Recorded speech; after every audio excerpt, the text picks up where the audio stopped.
bienvenue dans notre édition. La fête continue à Rio, beaucoup d'images encore tout à l'heure dans cette émission. Nous aurons le plaisir de vous présenter ceux qui vont nous aider à commenter cette riche actualité des Jeux Olympiques. Je peux vous dire qu'ils sont chauds bouillants. Mais d'abord, le sommaire de ce magazine avec les temps forts qui ont marqué en images cette journée du mardi 16 août 2016. La suite également de notre dossier sur l'évolution de l'athlétisme en Afrique, nouveau focus dans cette édition. Et puis, nous parlerons bien sûr de ce programme du 19 août, mais aussi ce qui se passera sur la piste de Rio entre-temps, bien sûr, et puis l'agenda également de ce vendredi. Voilà pour le programme très chargé comme d'habitude. Participeront à cette émission d'abord. Nous allons saluer Zahra Mohamed Moutour qui sera avec nous en duplex et qui va nous passer en revue les temps forts de cette journée de mardi. Bonjour ou bonsoir Zahra. Oui, bonjour Zahra. Un bonjour un peu timide, mais elle sera en forme tout à l'heure, vous allez voir. Pour ce qui concerne le plateau, il y a Bruno Aoyo. Bruno, bonjour, journaliste béninois. Bonjour José. Qui est parfait dans toute l'actualité. Ça fait sa 3e ou 4e participation. Il y a Saïda Fizi qui fait son grand retour après quelques jours de repos, qui était bien sûr mérité, ça va de soi. Bonjour José, bonjour à tous. Et puis Maved Traoré qui nous fait le bonheur de revenir sur le plateau pour commenter toute cette actualité des Jeux avec nous. La question, les Africains sont-ils intouchables dans le fond et demi-fond? Vous répondez sur, ou vous réagissez sur Facebook ou Twitter. Je vous rappelle bien que c'est le hashtag Africa24 ou tout simplement vous commentez tout au long de cette émission sur jo2016@africa24tv.com. Elle est impatiente. Nous allons le retrouver dans quelques secondes. César. Alors, Zahra, cette journée du mardi 16, riche en médailles pour nos athlètes ou non?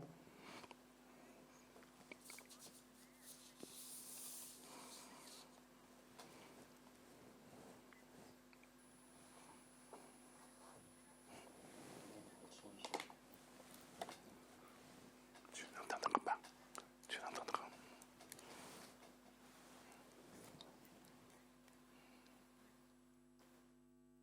En athlétisme, plusieurs représentants africains ont fait de belles performances mardi à Rio. Sur 5000 mètres dames, la championne olympique du 10 000 mètres, l'Éthiopienne Almaz Ayana, a réalisé le meilleur temps des qualifications, suivi de près par sa compatriote Sembere Tefiri. Les Kenyanes Viviane Cheruiyot, Hélène Obiri et Merci Cherono aussi ont décroché leur qualification pour la finale. À 1500 mètres hommes, les Éthiopiens David Wold et Mekonnen Gebremedine, l'Ougandais Ronald Moussaga, le Djiboutien Ayanle Suleiman et l'Algérien Taoufik Makfouli se sont qualifiés en demi-finale. En plus des Kenyans, Ronald Kewemoa, Asbel Kiprok et Elijah Monotei Manangoyi. Chez les dames, la favorite et record woman du monde de la distance, l'Éthiopienne Genzebe Dibaba, a dû se contenter de la médaille d'argent, derrière la Kenyane Faith Kipyegon. Sur 200 mètres dames, l'Ivoirienne Marie-Josée Talou se qualifie pour la finale. Sur 100 mètres et la seule africaine en lice, la Nigériane Oluwatu Biloba Amusan, s'est qualifiée pour les demi-finales. Sur 200 mètres hommes, un seul Africain a réussi à se qualifier pour les demi-finales. Il s'agit du Nigérian Ejowo Kogene Ododuru. Sur 400 mètres et hommes, les deux Kenyans engagés sur les demi-finales de l'épreuve, Aaron Koek et Boniface Moucherou Tumuti, se sont qualifiés pour la finale. La seule Africaine en lice sur le lancer du javelot, la Sud-Africaine, quintuple championne d'Afrique, Senit Veljoen, s'est qualifiée pour la finale de l'épreuve avec un G à 63 mètres 54. En handball, l'équipe féminine d'Angola a été éliminée en quart de finale par la Russie sur le score de 31 à 27. En natation, sur le 10 km en eau libre, le Tunisien Oussama Melouli a perdu son titre olympique. Zahra, quelques commentaires en tableau maintenant avec vous.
Exactement, merci beaucoup Zara. Alors Bruno, vos premiers commentaires, c'était l'hécatombe ce mardi 16.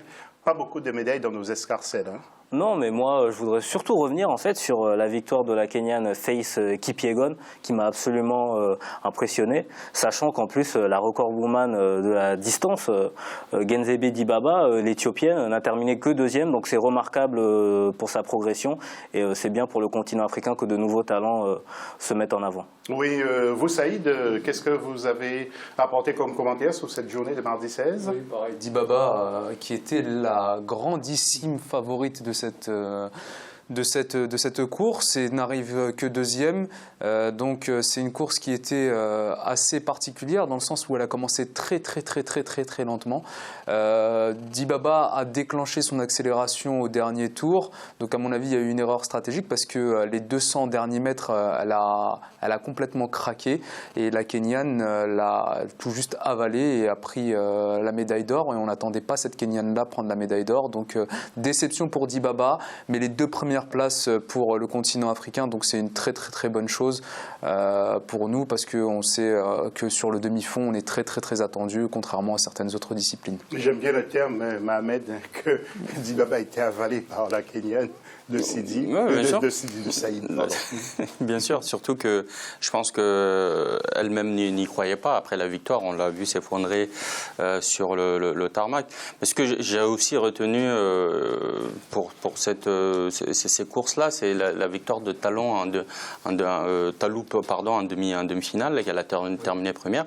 Malgré sa maladie, elle est grippée et elle est parvenue quand même à arriver en première position. Je pense que on a une vraie chance de médaille avec elle, sachant que sa consoeur, elle n'a pas pu accéder à la finale. Oui, tout à fait. Donc vous parlez de Muriel Aouré. Mon cher Saïd, vous voulez rajouter? Oui, sur Muriel Aouré, parce qu'on va parler essentiellement des médailles et des candidats qui ont rapporté leur compétition, mais quand même un coup de chapeau à Muriel Aouré pour sa participation aux Jeux Olympiques. On rappelle notamment qu'elle a eu une préparation tronquée par les blessures, les rééducations, etc. Donc bien qu'elle ait été éliminée du 100 mètres et du 200 mètres, c'est tout à son honneur justement d'avoir réussi à se qualifier et malgré les difficultés à montrer un bon visage de la Côte d'Ivoire.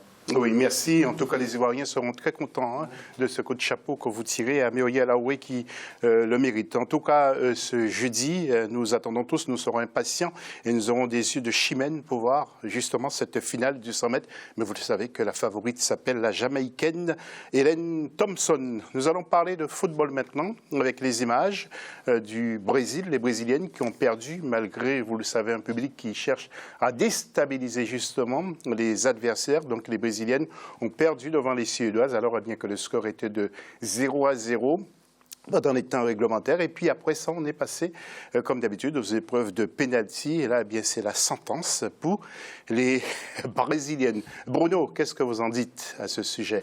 Je pense que les Brésiliennes sont faites à voir. Moi, je n'ai pas trouvé, par exemple, Marta ni Christiane très bonnes, les joueuses offensives brésiliennes. Après, il faut connaître l'équipe de Suède. C'est une équipe Marta qui a été l'une des meilleures joueuses du monde. Absolument. Mais après, il y en a pas mal aussi dans les Suédoises, notamment Lotta Schelin. Après, il faut connaître l'équipe de Suède. C'est une équipe qui a une philosophie défensive. L'entraîneur Pia Sundhage, c'était l'entraîneur des États-Unis avant, et justement Uppsala s'en était plein. C'est-à-dire qu'à l'époque, les États-Unis avaient un jeu très défensif, mais qui leur permettait de gagner. Là, Sundhage a décidé de transposer la philosophie à son équipe nationale, puisqu'elle est suédoise, et donc ça marche pour la Suède qui sera en finale. Malheureusement, tant pis pour les Brésiliennes, qui n'ont pas réussi à faire sauter le verrou scandinave. Oui, et puis Saïd, j'imagine que vous avez un mot aussi à dire. Oui. Les Canadiennes qui ont perdu 2-0 devant les Allemandes. Oui, les Canadiennes qui ont perdu face aux Allemandes. Moi, j'ai plutôt regardé le match du Brésil, mais les Allemandes qui, comme on connaît le dicton, il y a un match entre deux équipes et c'est toujours l'Allemagne au final qui gagne. Donc l'Allemagne qui va va un peu plus loin dans cette compétition. Moi, je ne les attendais pas à ce niveau-là. Le Brésil, le duel à distance entre Lotta Schelin et Marta n'a pas été du niveau escompté. Donc, c'est une belle compétition. C'est ce football féminin-là, on voit qu'il est en perpétuelle évolution, que vu que les actrices se développent dans le monde professionnel, on voit que ça se rapproche de plus en plus du football masculin. On voit que physiquement, elles ont pris du niveau, que techniquement, elles avaient déjà beaucoup d'aptitudes et que là, niveau tactique, tout est en place. Donc c'est vraiment une compétition qui est intéressante. Après, on sait qu'au niveau des tirs au but, c'est un peu le hasard et c'est un peu la chance la réussite.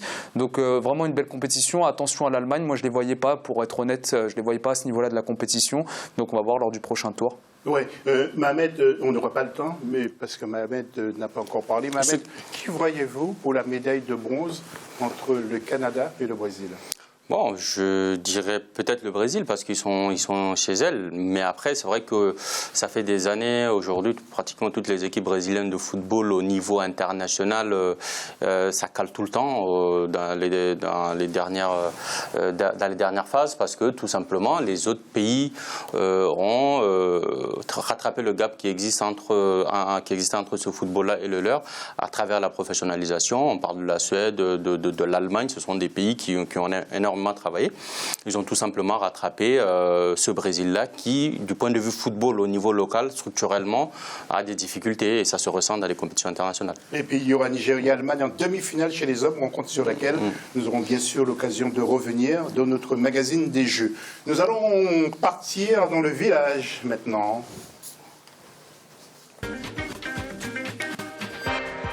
Marie-Josée Talou confrontée ce jeudi 18 août à la grande finale du 200 mètres. C'est vraiment la femme en forme du moment. Nous appelons sur place dans le village le sociologue Harry Méfond qui nous parle de l'ivoirienne. C'est très impressionnant puisque c'est ni plus ni moins l'avènement je dirais que mérité du sprint africain, puisque Talou qui à ce niveau-là, au niveau même, je dirais même ivoirien, puisque on a pu voir sa performance sur 100 mètres. Dire aussi que en ce qui concerne, elle n'est pas toute seule parce qu'il y a Muriel Aouré qui était aussi qui faisait partie aussi Méité, qui a fait finaliste et je crois encore de Côte d'Ivoire en 1996 sur 10 secondes, 6e. Donc je dirais elle symbolise et où elle synthétise toute une mise en avant du sprint africain qui, quelque part, marquait le pas. Et quand on pense d'époque d'arrêt, c'était relativement. Alors, Talou va vendre, je dirais, chèrement sa place. Et puis les Jamaïcains qui brillent partout. Nous avons vu Usain Bolt sur le 100 mètres. Nous avons vu comment il a terminé la série sur le 200. Alors, le 110 mètres est maintenant avec la belle victoire de notre Jamaïcain qui s'appelle Omar McLeod. Il est bien entendu Jamaïcain que nous allons voir en image. Il a devancé l'Espagnol Orlando Ortega et le Français originaire des Antilles, Dimitri Bascou, a terminé à la 3e place. Et puis on attendait Bruno, Pascal Martino-Lagarde qui finit 4e. C'est encore une déception. Oui, bon, il n'a pas réussi à faire son trou et étonnamment Bascou lui est passé devant. À lui de travailler pour revenir à la prochaine Olympiade dans de meilleures dispositions. Et puis les Jamaïcains qui sont vraiment forts, hein. Saïd, je le disais, pour le 200 mètres ce jeudi, on va retrouver Helen Thompson, mais vraiment elle va très vite. Et puis la grande favorite donc de la course, et puis notre préférée Marie-Josée Talou. Messieurs. Hein. Oui, Marie-Josée Talou qui fait un parcours formidable. On parlait tout à l'heure de la Côte d'Ivoire, c'est vraiment un pays qui nous fait plaisir à voir sur ces Jeux Olympiques.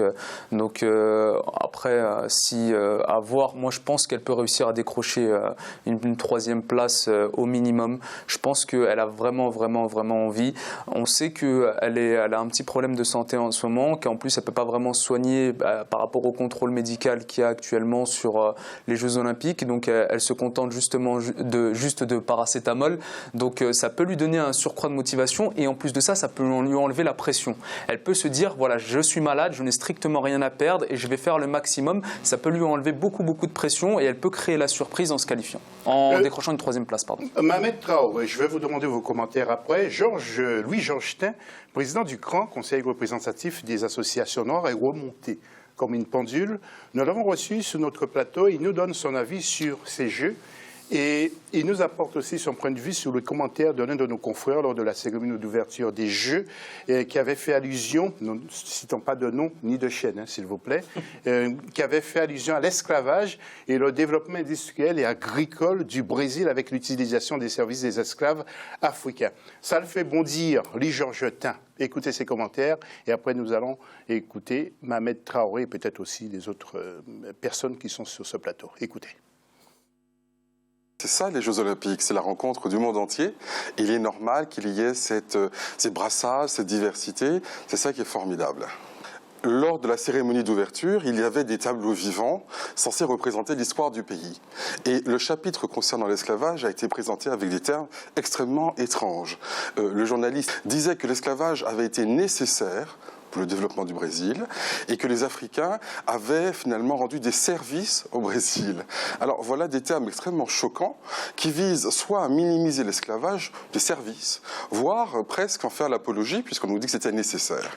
Alors nous avons saisi le CSA, d'autant que, outre ces propos, il y en avait quantité d'autres extrêmement ethnocentristes. On nous disait bien sûr que l'Amérique avait été découverte par les Européens, que les Incas étaient au Brésil alors qu'ils étaient dans la cordillère des Andes. Enfin bref, un catalogue de propos faux, colonialistes, voire esclavagistes. Nous avons donc saisi la haute autorité, le Conseil supérieur de l'audiovisuel en France, pour qu'il y ait un avertissement très fort contre la chaîne en question. Mohamed, un petit mot et après on remet l'antenne. Effectivement, c'était des propos extrêmement graves qu'il fallait, quoi qu'il en soit, faire une action dessus et je pense que c'est une bonne chose qu'ils ont pu saisir le CSA pour cela. C'est vrai que dans ces moments-là où tous les peuples se réunissent, je pense que le plus important c'est de parler de tout ce qui peut rassembler les gens et non revenir sur des propos ou des choses qui par le passé étaient condamnables et aujourd'hui on fait à peu près l'apologie et c'est pas ce qui est souhaitable à des Jeux Olympiques comme ça. Une autre chose que je souhaiterais relever, c'est que sur le Brésil, effectivement, l'une des conséquences de cet esclavage-là, c'est la problématique d'inégalité entre les différentes couches de la population brésilienne. On va voir les stades, on l'a vu à la Coupe du Monde 2014, il n'y a pas pratiquement de Brésiliens d'origine africaine dans les tribunes. On n'a qu'une population blanche qui ont les moyens pour acheter les billets. Donc, c'est extrêmement choquant ces propos-là et c'est une bonne chose qu'ils ont pu saisir le CSA pour ça. Voilà, je sais que Saïd est en train de bouillir, mais il interviendra dans la deuxième partie de l'émission. Justement, en deuxième partie, pour le sommaire, eh bien, nous verrons le dossier et l'athlétisme justement en Afrique, comment ça évolue et bien sûr, ça va de soi. Saïd nous dira un petit mot à propos donc, du Brésil à tout à l'heure.